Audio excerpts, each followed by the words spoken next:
I've listened to all your statements, each one of them.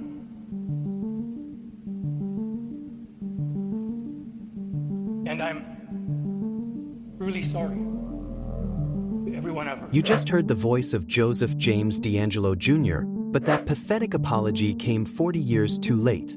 It came after a crime spree so insane, it held the entire state of California hostage. This one man was responsible for at least 13 murders, over 50 rapes, and more than 120 burglaries. For decades, he was a complete ghost that police could not catch, leaving nothing but fear behind him. The police gave him a ton of names: the Visalia Ransacker, the East Area Rapist, the original Night Stalker. But today, the world knows him by one name that is unbelievably terrifying: the Golden State Killer. And the most insane part of this entire story? For most of his crimes, he was a police officer. A man paid to protect people was hiding in plain sight. This is the full story of how one man became a monster, how he got away with it for 40 years, and how a mind-blowing scientific breakthrough finally took him down.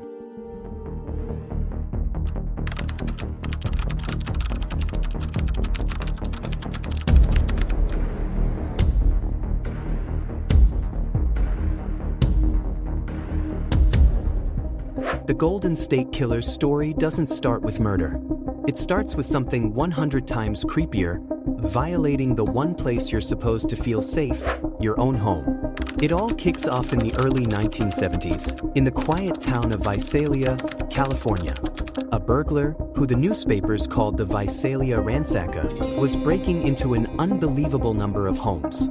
But this was no normal thief. He wasn't stealing money or TVs. In fact, he'd ignore expensive stuff and instead steal things that were completely worthless but sentimental, like a single earring, a photo, or a kid's piggy bank. He was trying to create fear.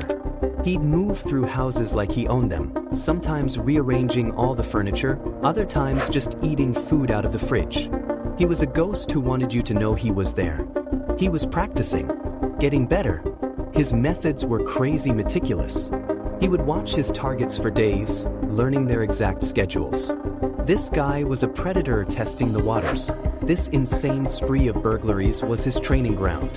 For over 2 years, he terrorized Visalia, and his crimes just got bolder.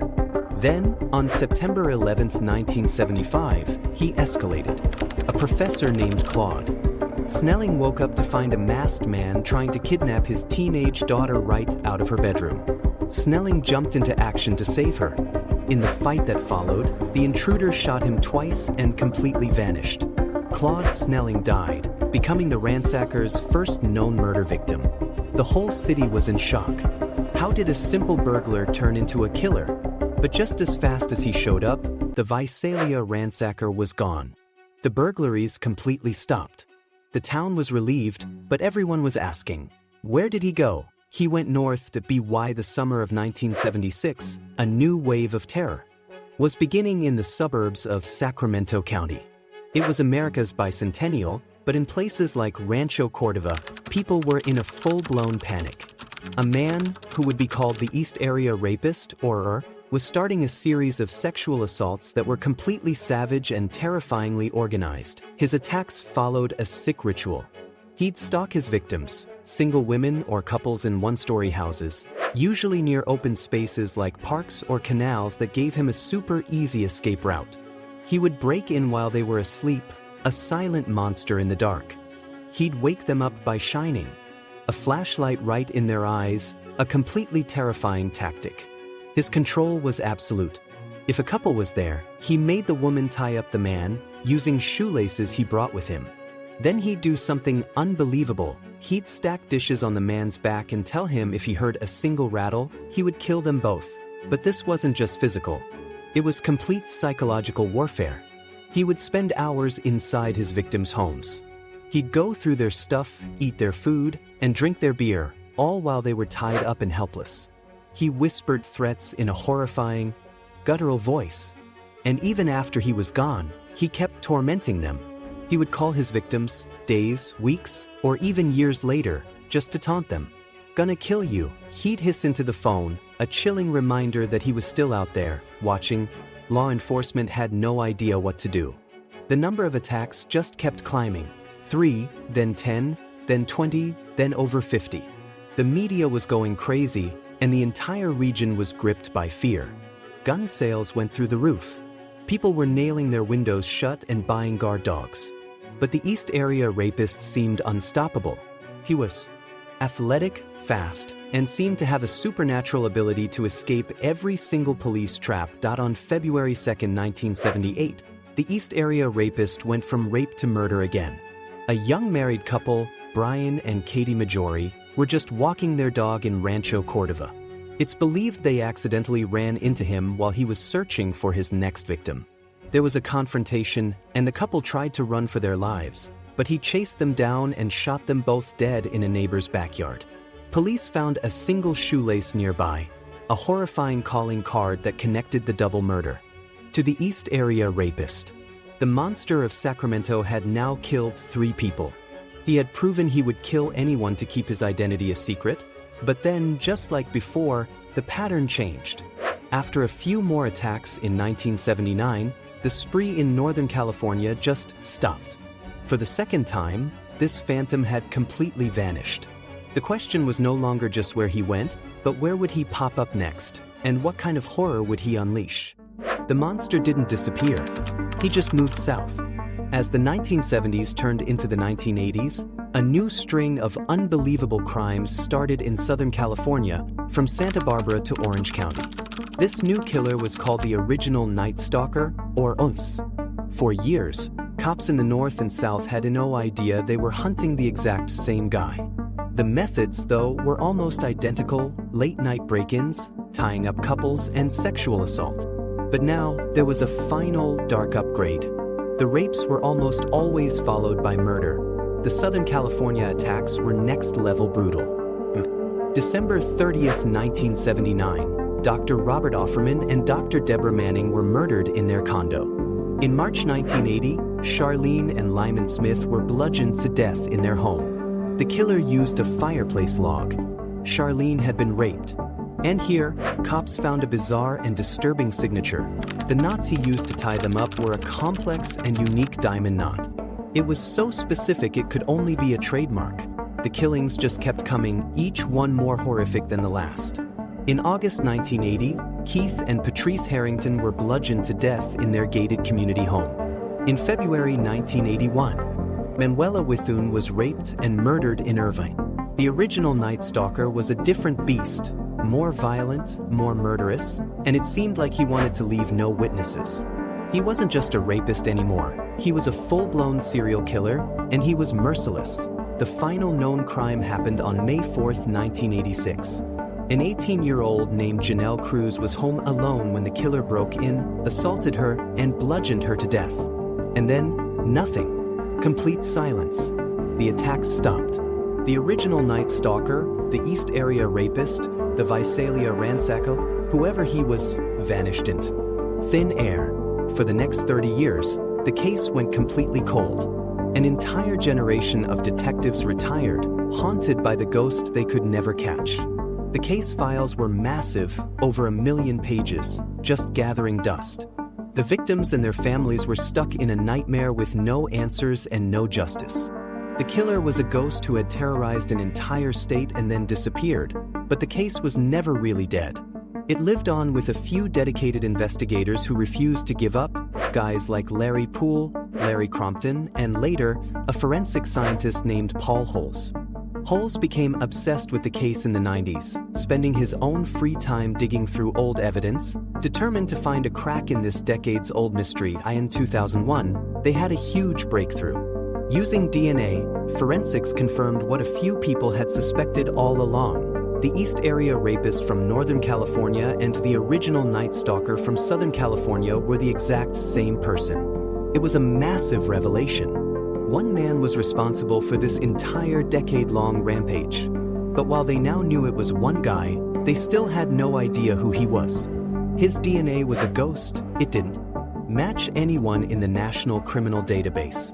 Public interest in the case exploded in the 2010s, mostly thanks to the incredible work of true crime writer Michelle McNamara. She became consumed by the case, and it was McNamara who finally gave the killer the unforgettable name, the Golden State Killer. Her writing focused not just on the crimes but on the victims and the frustrating, 40-year hunt that McNamara was writing a book she called, I'll Be Gone in the Dark, a chilling quote the killer actually said to one of his victims. Tragically, Michelle McNamara died suddenly in 2016 before she could finish it. She never got to see the face of the man she hunted for so long. But her book was finished by her friends and published in 2018, and it became a massive hit. It put the Golden State Killer case right in the national spotlight. The pressure to solve the case was bigger than ever.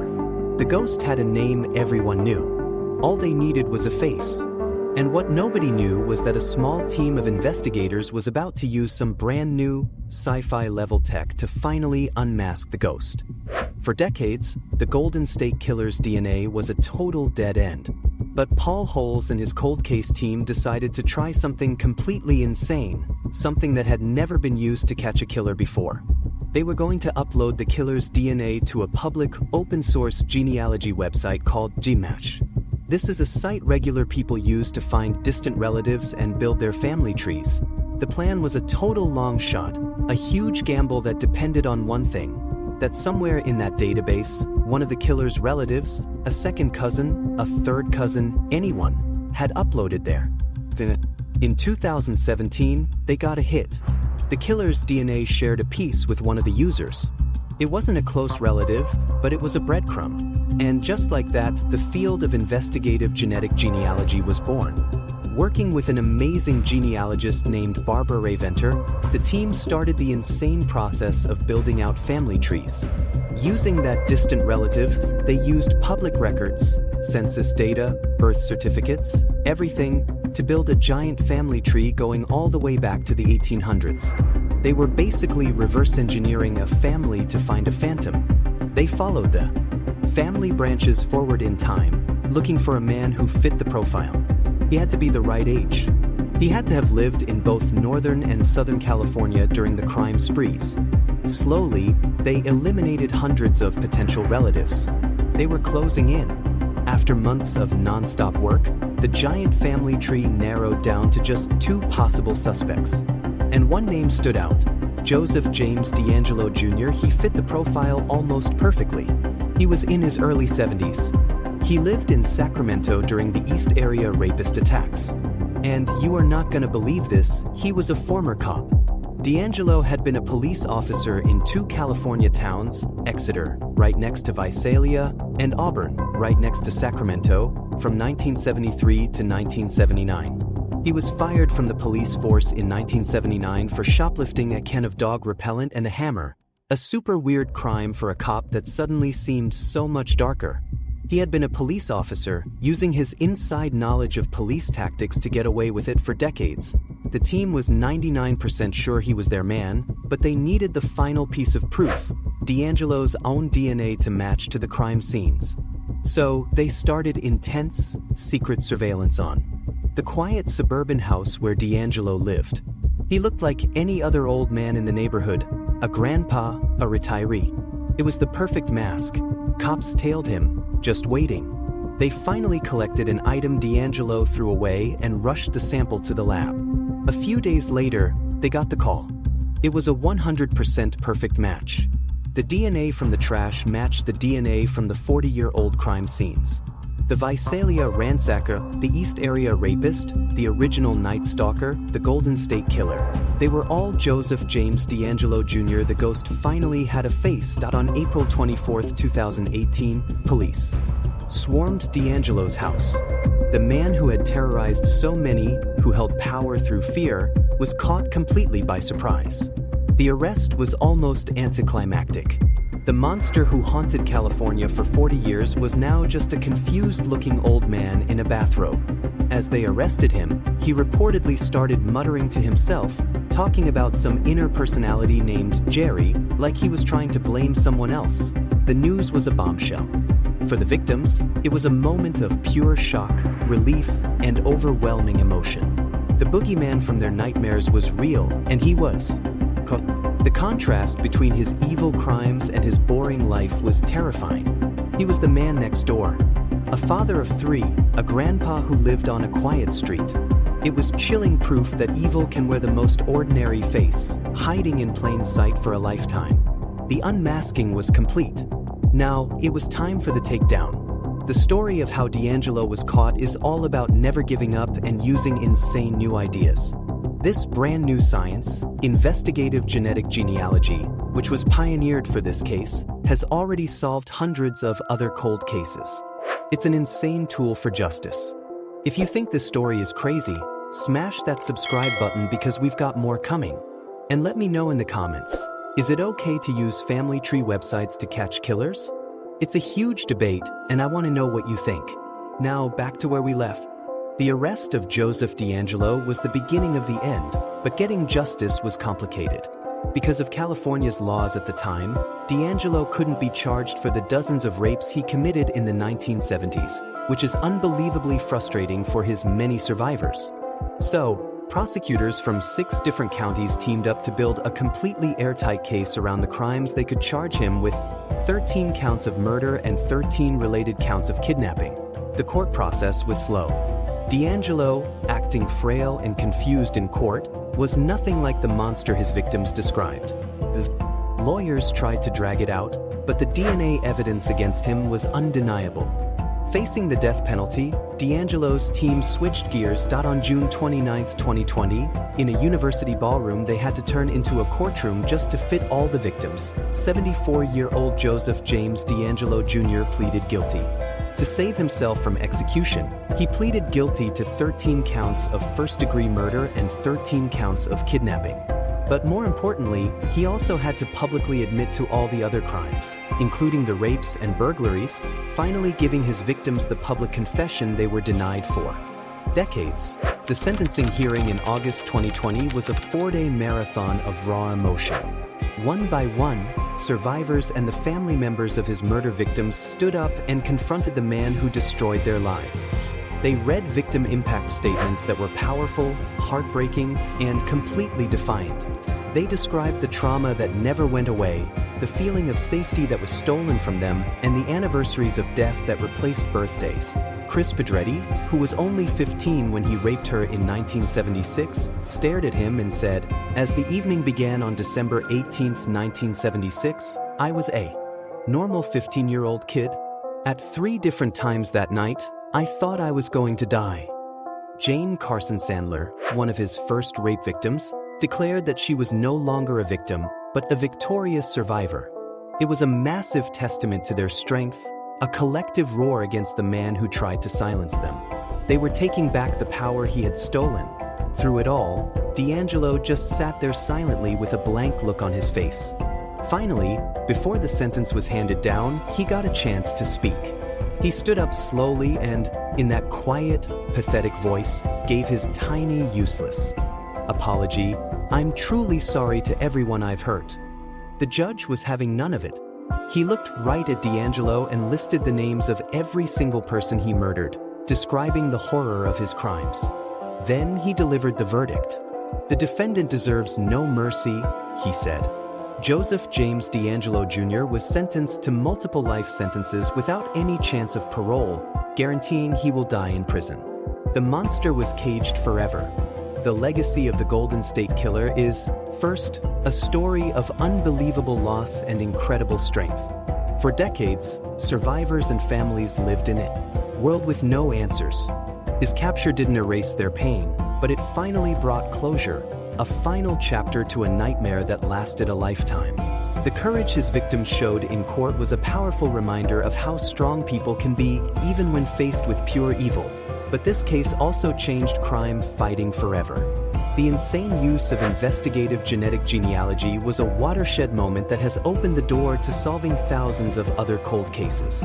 The same technique that caught the Golden State Killer has since given names to unidentified victims and dragged other long-hidden monsters into the light. At the same time, it sparked a huge debate about genetic privacy and the ethics of using family DNA to hunt criminals. The story of Joseph James DeAngelo Jr. is a terrifying look at the two faces people can have. He was a cop and a killer, a father and a rapist, a neighbor and a monster. He lived a life of complete secrecy, his boring suburban life being the perfect camouflage for the predator inside. His capture finally ended a 40-year reign of terror, proving that no ghost can hide forever, and that even in the darkest cases, justice can, eventually, find its way into the light. If you found this case fascinating, don't forget to like the video and subscribe to the channel. We post crime case videos every night. Until next time, stay sharp, stay vigilant.